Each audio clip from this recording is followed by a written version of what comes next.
Reçois de moi le parfum qui t'est dû, la beauté de ton nom, oh, mon âme est perdue.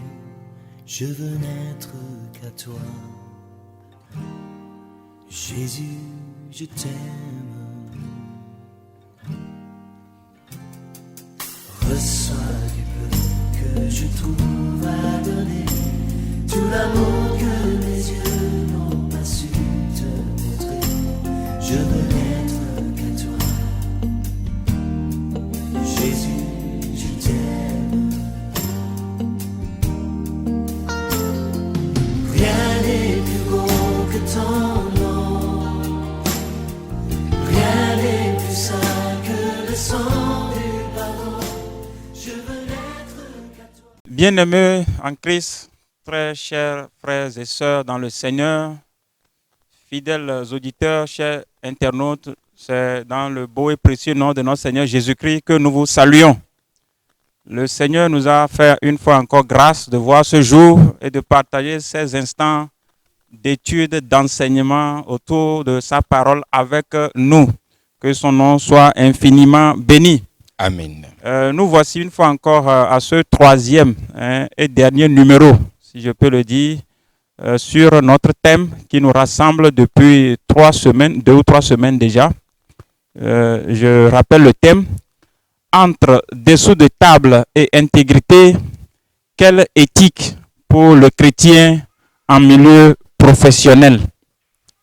Nous ne sommes pas sans savoir que dans toute corporation, professionnelle ou extra-professionnelle, on parle toujours et toujours d'un code de déontologie, un code d'éthique. Oui. Et en tant que chrétien, c'est de cette même manière qu'à la lumière de la Bible, le chrétien se doit de respecter une éthique donnée selon la Bible. Et c'est ce qui nous amène à ce thème. Nous avons fait un certain nombre de constats depuis la toute première édition, où nous avons parlé un peu des cas, des formes de dessous de table qui existent et auxquelles même le chrétien est également confronté. Et des fois même nous luttons avec, des fois même on nous force parce que nous avons un supérieur hiérarchique qui nous force et on est obligé de s'y soumettre pour sauver notre poste, notre emploi. Mais qu'est-ce que la Bible nous dit au regard de tout cela? Est-ce qu'il y a des cas d'hommes intègres dans la Bible? Est-ce qu'il y a des personnages qui ont connu ces expériences malheureuses de dessous de table dans la Bible? Je suis avec des orateurs qui nous sont fidèles, qui sont restés avec nous durant tous ces numéros. Nous sommes aujourd'hui au 3e numéro. Nous avons à ma gauche le révérend pasteur Gadjo Maouli. Pasteur, bonjour. Oui, bonjour à Frère Pignon et bonjour à nos chers frères et sœurs en Christ et à tous ceux qui vont sur cette émission avec nous. Merci beaucoup. À ma droite, j'ai notre aîné. Il est chef de village. Il est également chef d'entreprise. Donc, c'est à dessein que nous l'avons invité pour équilibrer un peu le plateau. Nous avons un homme de Dieu, le pasteur qui est à ma gauche, et un chef d'entreprise qui est à ma droite. Il s'appelle Beau Vincent. Mon frère, bonjour. Bonjour frère Cépignon. Et bonjour frères et sœurs auditeurs. Et bonjour à ceux qui portent un intérêt particulier à ces études que nous passons ici. Et je pense que cela va vous faire encore du bien. Et veillez suivre attentivement ce que nous allons dire. Et la suite nous dira. Je vous remercie beaucoup. Amen. Merci beaucoup. La Bible nous dit ceci dans Éphésiens 5, versets 8 et 9. Autrefois, vous étiez ténèbres, mais maintenant, vous êtes lumière dans le Seigneur. Marchez comme des enfants de lumière. Amen. Amen. Autrefois, vous étiez ou nous étions ténèbres, mais maintenant, nous sommes lumière dans le Seigneur et il nous faut marcher dans cette lumière comme des enfants de lumière. Il est question, je rappelle, de dessous de table, des formes de corruption, de tricherie, de triche qui existent. Et à côté de ça, l'intégrité à laquelle notre Seigneur nous appelle. Alors, je rappelle que nous sommes en étude biblique ici à l'église baptiste Le Rocher, 6 à Lomé. Et l'exercice que nous faisons, c'est de nous aider à découvrir, à approfondir ce thème à travers des questions-réponses sous forme d'interview. Et donc, pour ce troisième et dernier numéro, nous avons pour nous trois principales questions. Mais peut-être avant d'en arriver là, je vais faire un petit rappel de ce que c'est que l'intégrité. Peut-être pour la plupart d'entre nous, c'est des termes qui nous est déjà familier, qui est bien connu. Mais s'il faut essayer de donner un petit contenu à cela, retenez tout simplement que on qualifiera quelqu'un de personne ou d'homme intègre quand cette personne respecte les principes divins, les lois établies par Dieu, ou même dans la vie active par les autorités, par les responsables hiérarchiques. Et à côté de ça, la notion de dessous de table, qui est le contraire de l'intégrité, c'est quand on se permet de faire des affaires dans le noir, on se permet de tricher, on se permet de faire des choses en cachette. Il peut s'agir de détournement d'argent, de surfacturation, de forcer une signature et bien d'autres. Donc voilà, le thème est encore là. Et à la lumière de la Bible, nous nous embarquons pour aborder les trois questions. Alors, j'espère que nous sommes prêts, chers orateurs. Oui, on est prêt. On peut commencer avec la toute première question de ce jour, Oui. qui est intitulée comme ceci.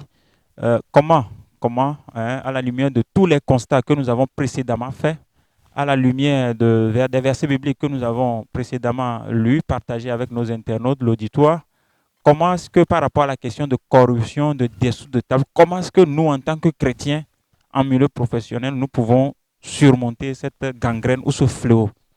Je vais commencer par le révérend. Merci. Par rapport à cette question, comment peut-on surmonter? Alors, c'est le constat est là. Et nous avons vu que les biens mal acquis ne profitent pas. Alors, si la chose ne me profite pas, pourquoi ne pas l'abandonner? Pourquoi ne pas le refuser? Pourquoi ne pas l'enlever dans mon vécu? Alors, l'enlever, je vais dire que ce n'est pas facile. Donc, pour y arriver, c'est développer des caractères axés sur des valeurs morales responsables. Développer des caractères axés sur des valeurs morales responsables. Donc, c'est s'évertuer à s'appliquer au respect scrupuleux de ces valeurs-là. Abandonner la cupidité, puisque la cupidité, le gain facile, la course effrénée au pouvoir de la richesse sont les choses qui nous amènent à nous aventurer sur ce terrain de pot de vin, de dessous de table. Donc, nous devons abandonner ces manières de vivre. Et également, il faut aller à encourager les uns les autres à accepter vivre dans le contactement, à accepter vivre selon ses moyens, parce que c'est ce refus de ne pas accepter vivre selon ses moyens là aussi qui nous amène à rentrer dans ces genres de comportements qui ne nous avantagent pas.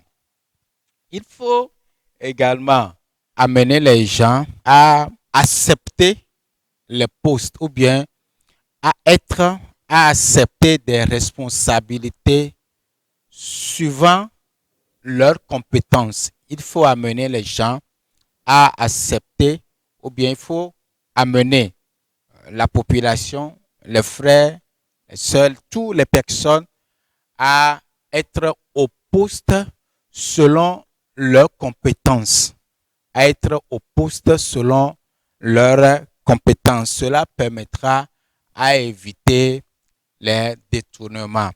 Pour finir, la Bible a proposé, ou bien l'Éternel proposait, ou disait à Moïse dans Exode chapitre 18, le verset 21, il dit, choisis parmi le peuple des hommes capables craignant Dieu, des hommes intègres, incorruptibles, ennemis de la cupidité, établis-les sur eux comme des chefs de 1000, des chefs de 50, chefs de 10 ans. Il faut que les gens qui ont des responsabilités, ou bien tout homme, tout enfant de Dieu, ou bien toute personne qui a une responsabilité est appelé à être une personne capable. Et dans Actes chapitre 6, l'apôtre Paul, Luc rapportait que par rapport à la distribution des pains aux veuves à Jérusalem, les gens qui doivent assumer ces responsabilités-là doivent être des gens qui ont un bon témoignage, des gens qui sont remplis du Saint-Esprit, des gens qui craignent Dieu. Donc, quand nous avons des gens de ce type de valeur, il est difficile, pas impossible, mais difficile qu'ils soient des gens corrompus. Donc, voilà ce que je peux avancer pour pouvoir surmonter cette gangrène. Donc, le travail que la personne fait aussi, il faut que la personne soit rémunérée à la hauteur de son travail. Merci. Merci beaucoup, cher révérend, pour ces éléments de réponse. Nous avons puisé énormément, beaucoup de choses, mais je retiens quelque chose, c'est qu'il nous faut de l'autodiscipline. Oui. On doit pouvoir se discipliner pour éviter des débordements ou des dérives. Et je dirais même que le tout premier pas même à poser par rapport à la question comment surmonter ou à cette question d'autodiscipline, c'est de vouloir d'abord. Parce que quand on ne veut pas les valeurs dont le pasteur a parlé là, ce sera difficile. On ne viendra pas nous forcer. Même si on nous les impose, ce sera difficile. Donc que nous soyons auteurs de cette étude de table, que nous soyons les initiateurs ou des victimes, on doit vouloir d'abord, à mon sens. Merci beaucoup.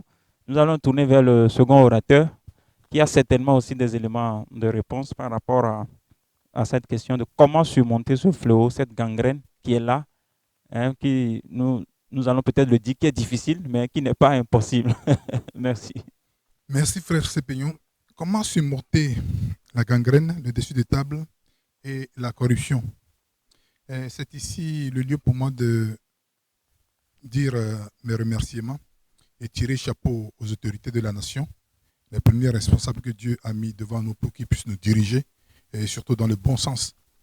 Et d'avoir mis sur place des lois qui régissent aujourd'hui la passion des marchés, des marchés publics.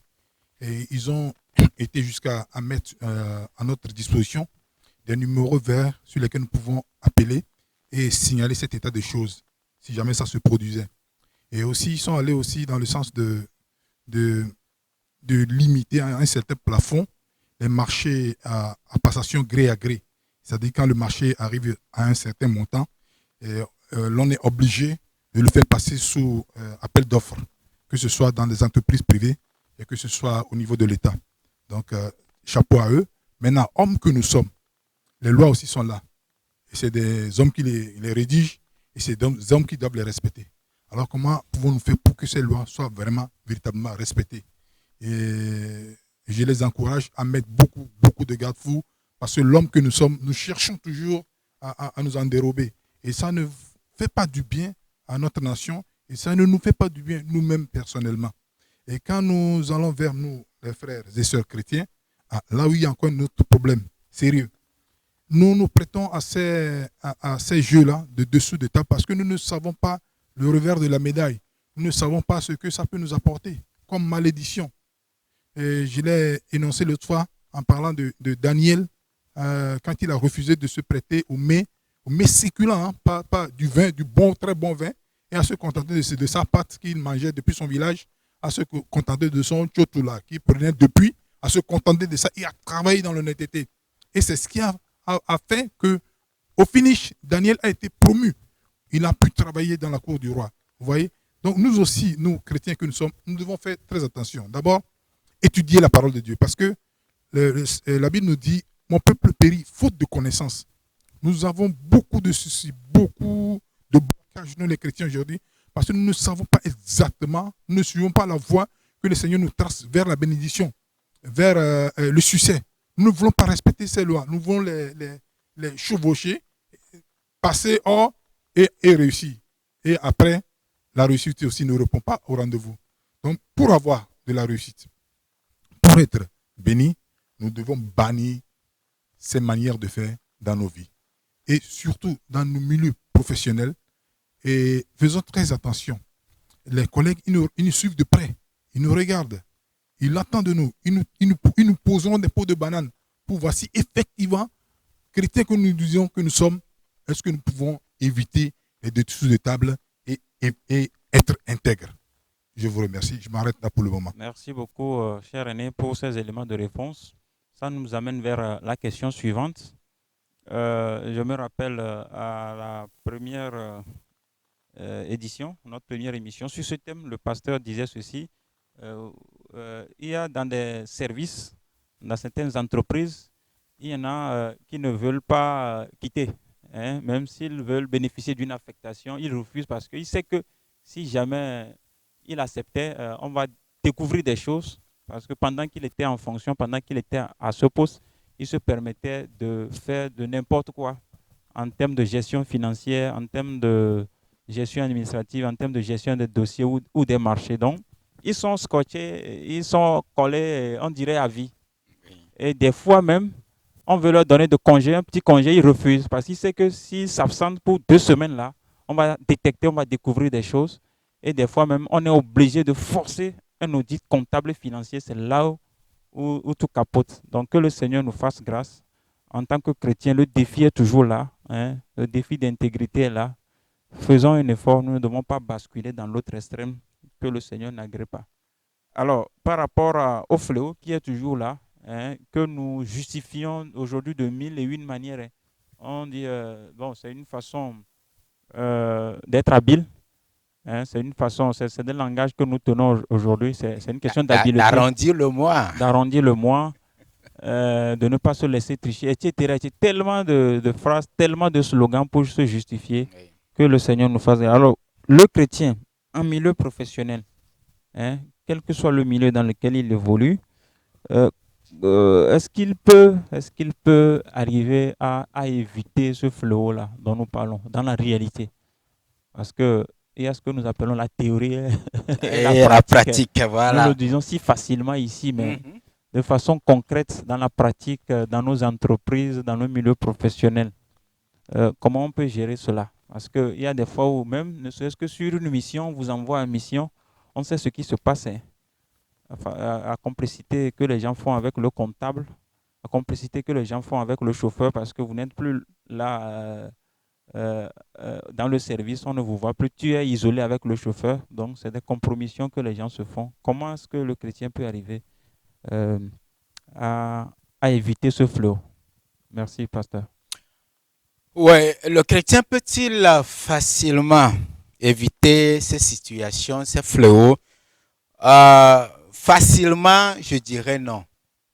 Oui, il faut quand même qu'on soit sincère, parce que la théorie est une autre chose et puis la pratique est l'autre chose. Donc, facilement, je dirais non, puisque ce phénomène semble être normalisé, que dans les bouches, dans les entreprises, dans les marchés, dans la vie, même au niveau dans l'église, vous allez voir ces genres de phénomènes et puis les gens se plaisent dedans. Finalement, on ne voit pas en ça le péché. On ne voit pas en ça le péché. Alors, est-ce que le chrétien peut-il facilement? Non. Quand je prends le cas de Joseph dans Genèse chapitre 39, à partir du verset 6, Joseph était un employé dans la maison de Potiphar. Maintenant, c'est dans l'exercice de sa fonction que la femme de Potiphar va le faire les yeux doux, va chercher à le corrompre, à mettre en doute son intégrité. Joseph va refuser. Et quand Joseph a refusé, il s'est retrouvé à la prison. Alors, vous refusez la corruption, vous allez perdre votre poste, vous allez perdre votre emploi. Alors, vous allez faire le choix. Quand je prends également le cas de Daniel, dans Daniel chapitre 6, Daniel a été intègre et on l'a mis à l'épreuve par rapport à son intégrité dans sa relation avec Dieu. Dans sa relation avec Dieu, Daniel a maintenu son intégrité. Il s'est retrouvé avec les lions dans une fosse. Alors, dire que c'est facile, je dirais non, mais nous sommes invités à venir à ce niveau. Je voudrais profiter également pour dire qu'il y a quelqu'un qui a posé la question, est-ce que la corruption se retrouve ou bien comment est-ce que cela se manifeste dans l'Église? Si vous le permettez.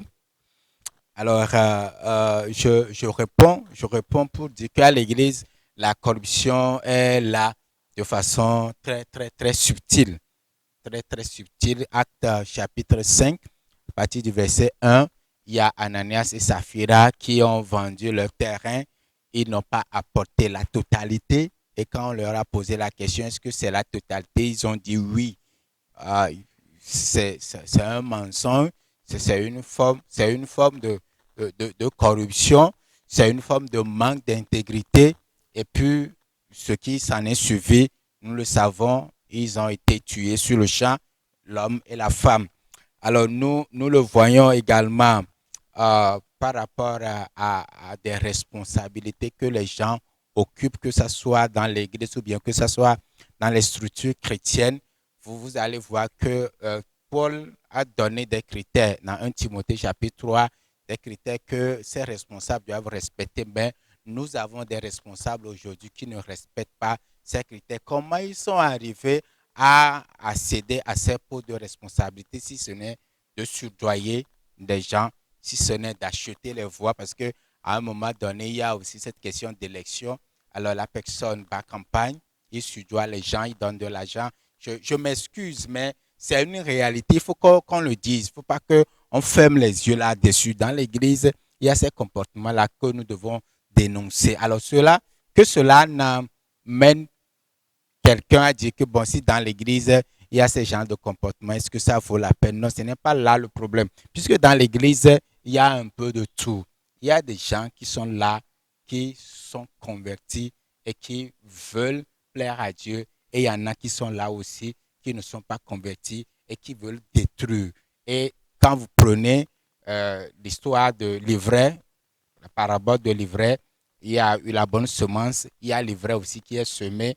On a demandé à arracher l'ivraie, le Seigneur a dit non. Ou bien le maître du champ a dit non, il faut les laisser croire. Donc, il y a ces ivraies-là qui sont dans l'Église et qui encouragent la corruption. Il y a aussi la manipulation. Vous allez voir, il y a des gens qui manipulent, il y a des gens qui tordent les versets, qui prennent des versets, qui amènent des prophéties pour dire aux gens que voilà ce que le Seigneur m'a dit. En réalité, le Seigneur n'a rien dit.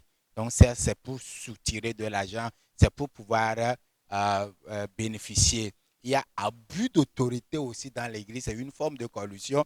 Est-ce que il se dit, bon, c'est le responsable, et puis il va intimer leur don, secrétaire ou bien trésorier. Donc, défacte-moi ça là, et puis, bon, mets ça sous silence ou bien ne pas se répondre là-dessus.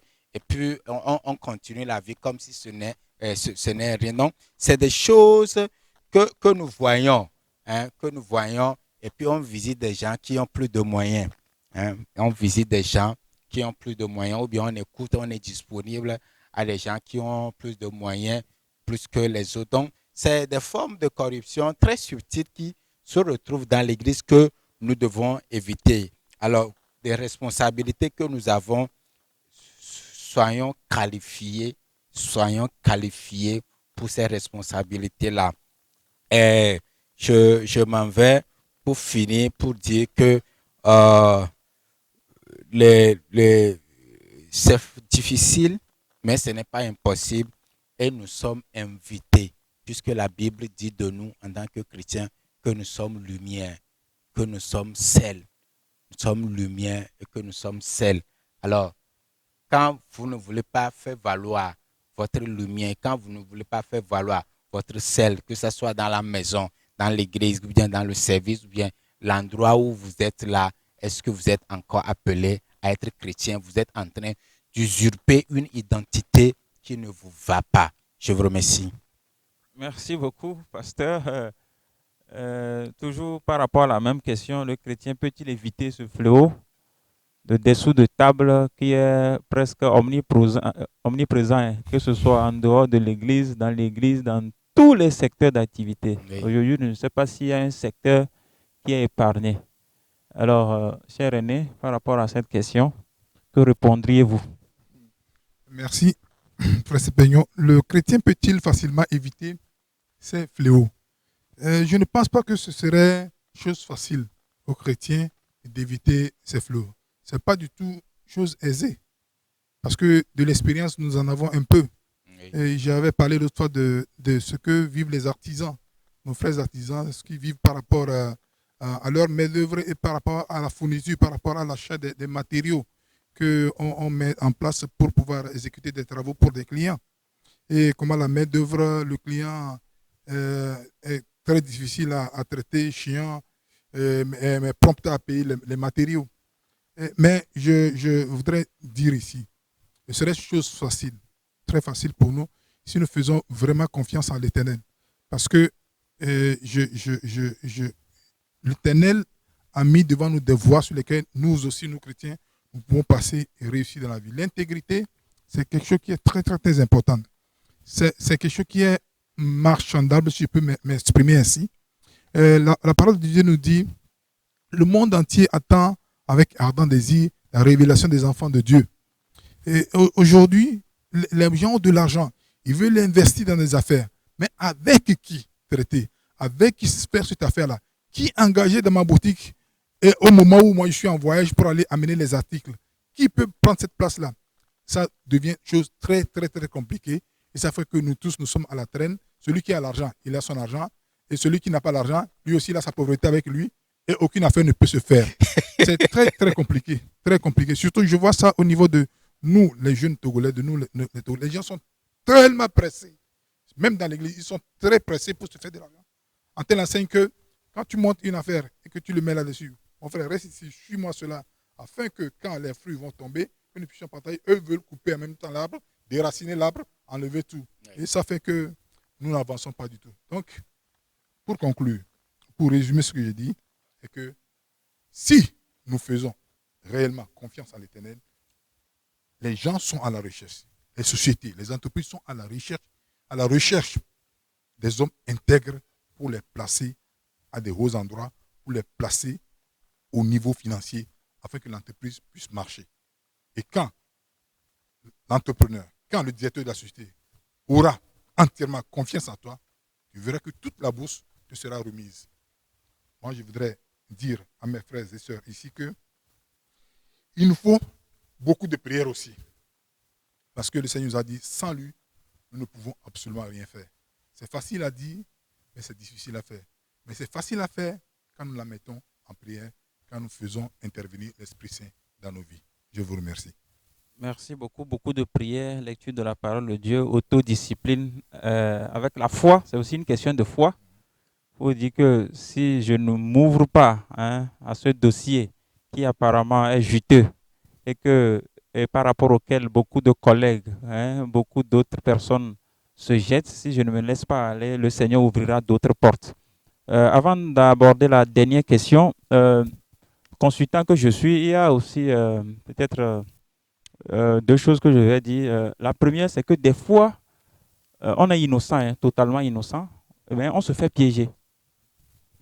Quelqu'un parmi voit l'information, ou c'est lui qui prend le devant, c'est lui qui négocie devant, et ce qu'il vous rapporte, là, il ne vous rapporte pas tout. Il vous fait aller, vous tous sur un terrain, et ce n'est qu'à la fin que vous découvrez que, il nous avait piégés. C'est aussi des choses qui arrivent, mais on n'en est pas conscient. C'est carrément à la fin, on vous accuse, des fois même, c'est des sanctions qui planent, et c'est à ce moment où vous dites, nous nous excusons, voilà, voilà. Deuxième chose, toujours par rapport au marché, parce que j'ai une petite expérience là-dedans. en parlant de consultation, quand vous êtes une jeune entreprise ou un jeune cabinet, c'est absolument difficile d'avoir vos premiers marchés aujourd'hui parce que les anciens ont déjà, je peux dire, miné le terrain. Ils ont déjà miné le terrain, ils ont des carnets d'adresses assez fournis. Oui. Ce qui fait que pour avoir vos premiers marchés, parce que vous avez créé votre cabinet, vous avez créé votre entreprise, pour la faire tourner, avoir aussi de l'argent. Mais si vous n'avez pas des pièces, peut-être vous êtes légalement constitué, ça, il n'y a pas de problème. On vous demande de prouver que vous avez déjà fait de pareils marchés dans le passé. Peut-être 3 expériences déjà prouvées avec attestation ou 5. Vous êtes là 1 année, 2 ans, 3 ans, 5 ans, mais vous n'avez pas tout. C'est ça qui fait que des fois, on est tenté d'aller faire des propositions aux commanditaires pour dire, si tu arrives à me donner le marché, tu auras tel pourcentage ou carrément quoi. Allez voir le comptable ou l'équipe de passation pour faire des négociations. Et c'est très dangereux pour nous chrétiens. Donc que le Seigneur nous fasse grâce par rapport à ces formes qui sont là, que nous vivons. Alors, nous allons aborder maintenant la 3e question, parlant de l'Église, par rapport à ces 2 concepts qui sont opposés, l'intégrité qui est là à ma droite, et la question de dessous de table qui est également là à ma gauche, et par rapport auquel le chrétien, lui, tous les jours, en tant qu'Église, en tant que communauté chrétienne, quelle peut être notre part, notre responsabilité, notre apport pour aller du côté que le Seigneur veut, parlant de l'intégrité, et fermer progressivement la porte dessous de table. Je vais changer maintenant. Je vais commencer par l'aîné, chef d'entreprise. La part de l'Église, en tant qu'Église, nous avons déjà dit beaucoup de choses. On peut toujours piocher dedans, mais en tant qu'Église, quelle est la contribution de l'Église? Merci, Frère Sepignon. Et quelle est la contribution de l'Église par rapport à ce fléau? Moi, je dirais tout simplement que l'Église est appelée à des enseignements sur enseignement, des enseignements répétitifs, afin qu'on puisse mettre le peuple de Dieu éveillé par rapport à ce défléau-là. Et au même moment aussi, j'aimerais dire que l'Église, les responsables ecclésiastiques doivent faire savoir à leurs fidèles que l'intégrité est une puissance que l'Éternel a mis en nous. C'est à notre profit. Et si nous mettons en pratique l'intégrité dans le milieu professionnel, je vous assure que vous serez surpris. J'ai suivi un film nommé en anglais Courageous. Et je vous invite tous à suivre ce film-là. Tapez juste sur YouTube Courageous et vous verrez comment les acteurs ont travaillé, comment les acteurs ont joué. C'est très intéressant. Je vous assure qu'avec l'intégrité, nous, chrétiens, nous allons évoluer. Nous, chrétiens, nous gagnerons des postes auxquels nous ne nous attendions même pas. Car le monde des affaires, le monde du business a soif aujourd'hui de l'intégrité. Et c'est dans l'Église qu'on doit trouver des hommes intègres. Ce n'est pas hors. Et c'est à nous de donner de l'exemple. Dans nos milieux professionnels, donner de l'exemple. Refuser. Et quand tu refuses 1 ou 2 fois et que tes collègues savent qui tu es, à qui ils ont affaire là, tu verras que le premier responsable va te mettre au-dessus d'eux. Et tu dirigeras à bon escient cette entreprise-là. Je vous remercie. Que le Seigneur bénisse chacun d'entre nous. Et amen. Amen. Amen. Merci beaucoup. Nous nous tournons maintenant vers notre révérend, toujours par rapport à cette question, la part de l'Église, la contribution de l'Église. Alors, la part de l'Église, j'ai l'impression, ou bien je m'en vais faire cette affirmation. Telle est l'Église, telle est la nation. Quand l'Église se lève et joue son rôle d'éducateur, quand l'Église se lève, joue son rôle de veilleur de conscience, d'éclaireur, d'agent de transformateur, je crois que beaucoup de choses vont évoluer. Les gens sont attentifs quand nos actions concordent avec nos valeurs et nos croyances. Les gens nous suivent, les gens nous respectent, les gens nous donnent de la place quand nos actions concordent avec nos valeurs et nos croyances. L'Église doit être un agent de transformation. Il doit produire, il doit éduquer, il doit équiper, il doit accompagner parce que par moment aussi, c'est comme l'Église abandonne ces personnes qui à un moment donné ont changé de statut, qui ont une responsabilité ou bien voilà, et l'Église les abandonne ou bien l'Église n'arrive pas à produire des cadres, à accompagner ces cadres-là, ces personnes-là qui ont des responsabilités dans la société. Par le passé, on a l'impression ou bien on nous fait croire que les gens qui sont dans des endroits verts, des voitures luxueuses, bien, qui a une grande maison, c'est quelqu'un qui appartient à une confrérie donnée. Oh, non, ou bien quand tu veux accéder à une responsabilité dans la société, il faut faire partie d'une confrérie. Ça peut être vrai, mais il va falloir que l'Église se lève. Qu'est-ce que nous faisons? Est-ce que nous allons laisser la place à ces confréries-là de pouvoir nous diriger? Non. Il faut quand même que l'Église s'organise. Il faut que l'Église s'investisse. Ou bien investisse dans la vie des gens qui ont une carrière ou bien qui arrivent à avoir une lecture ou bien qui sont appelés à militer ou bien à assumer ces responsabilités-là. L'Église doit les accompagner. Le frère Vincent dit, l'Église doit continuer par enseigner, par suivre, par accompagner ces gens-là pour que ce soit dans l'Église, que ce soit dans la maison, que ce soit dans la société, le comportement du chrétien soit identique par rapport à l'enseignement de Dieu. Donc, l'Église est appelée à jouer son rôle d'éclaireur, de veilleur de conscience. L'Église est interpellée vivement dans ce domaine-là. Merci. Merci beaucoup, chers orateurs, pour vos divers apports qui nous édifient énormément, ces conseils, ces précieux conseils à la lumière de la parole de Dieu. Nous sommes pratiquement à la fin, mais peut-être un dernier tour de table, très brief, très brièvement, un dernier mot, cher Aîné, à la fin de cette étude que nous avons commencée depuis 3 semaines. Que retiendra-t-on? Ok, à la fin de ces 3 séances d'études bibliques que nous bouclons aujourd'hui, moi, ce qui m'importe pour chacun d'entre nous, c'est de savoir que l'intégrité est là pour nous, chrétiens, notre bien. Et avec ma petite expérience que moi j'ai dans la vie, c'est qu'au bout de chaque test d'intégrité, il y a de l'élévation qui se pointe à l'horizon. Et ne ratons pas ces occasions-là, car je suis sûr que à chaque moment où tu combattras la cupidité, tu combattras le dessous de table et tu te tiendras dans l'intégrité, le Seigneur va t'élever. Je vous remercie. Je ne dirai pas plus que là.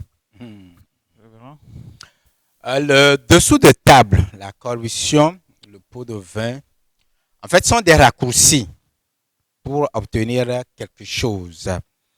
Or, cela ne nous profite pas. La corruption fait route indubitablement avec le mensonge. Or, la Bible dit que le père du mensonge, c'est le diable. Donc ça, c'est dans Jean chapitre 8, le verset 44. Donc, la personne qui vit dans la corruption traite avec le diable, un agent du diable. Permettez-moi, c'est trop fort, mais c'est une réalité. Vous êtes un agent du diable et même si le phénomène prend de l'ampleur, le chrétien est appelé à faire la différence en comptant sur Dieu et en vivant dans le contentement. Ça, c'est 1 Timothée 6, le verset 6. Psaume 112, verset 2 dit « Heureux ceux qui sont intègres dans leur voie, qui marchent selon la loi de l'Éternel. » Donc, il y a question d'heureux. Quand vous êtes intègre, vous êtes heureux et personne ne pourra vous enlever cet état d'âme, cet état de choses. L'Éternel est là pour le garantir. Donc, la parole de Dieu est là aussi pour nous. Le Saint-Esprit a la responsabilité de nous rappeler ce que nous avons appris et disposé à nous aider à les mettre en pratique, à permettre à ce que le sel et la lumière du monde que nous sommes appelés à être soit réellement une réalité. Personne n'est intègre. On y travaille pas avec des bulldozers, mais avec les cuillères. C'est sur cette citation que je voudrais dire merci à cette opportunité qui nous est donnée de réfléchir par rapport à ce thème. Merci à ceux qui ont travaillé avec nous pour quand même permettre à ce que les gens soient un peu éclairés. Je vous remercie. On ne n'est pas intègre, on y travaille et c'est une question de tous les jours. Oui. L'aîné dira, au bout de chaque test, au bout de chaque épreuve d'intégrité, il y a toujours de la bénédiction, il y a toujours de l'élévation. Que le Seigneur nous bénisse. Merci à nous tous qui avons co-animé. La sœur Odette n'est pas avec nous aujourd'hui. Là où elle est, nous la saluons. Oui. Chers orateurs, soyez bénis. Merci d'être passés dans cette émission. Nos techniciens, bénédiction à vous. Chers auditeurs, chers internautes, bien-aimés, merci, merci. Que le Seigneur nous bénisse tous. Et soyons toujours et toujours accrochés au Seigneur. Il saura nous bénir. Il saura ôter les pièges de dessous de table devant de nous. Et il saura nous bénir si nous optons, si nous avons choisi d'être intègres pour lui. C'est sur ces mots que nous bouclons cette série d'émissions sur le thème entre dessous de table et intégrité. Quelle éthique pour le chrétien en milieu professionnel? Soyons bénis. Merci beaucoup et à la prochaine. Merci. À toi, Jésus, je t'aime. Reçois du peu que je trouve à donner, tout l'amour que mes yeux n'ont pas su te montrer. Je veux n'être qu'à toi, Jésus, je t'aime. Rien n'est plus beau que ton nom, rien n'est plus saint que le sang.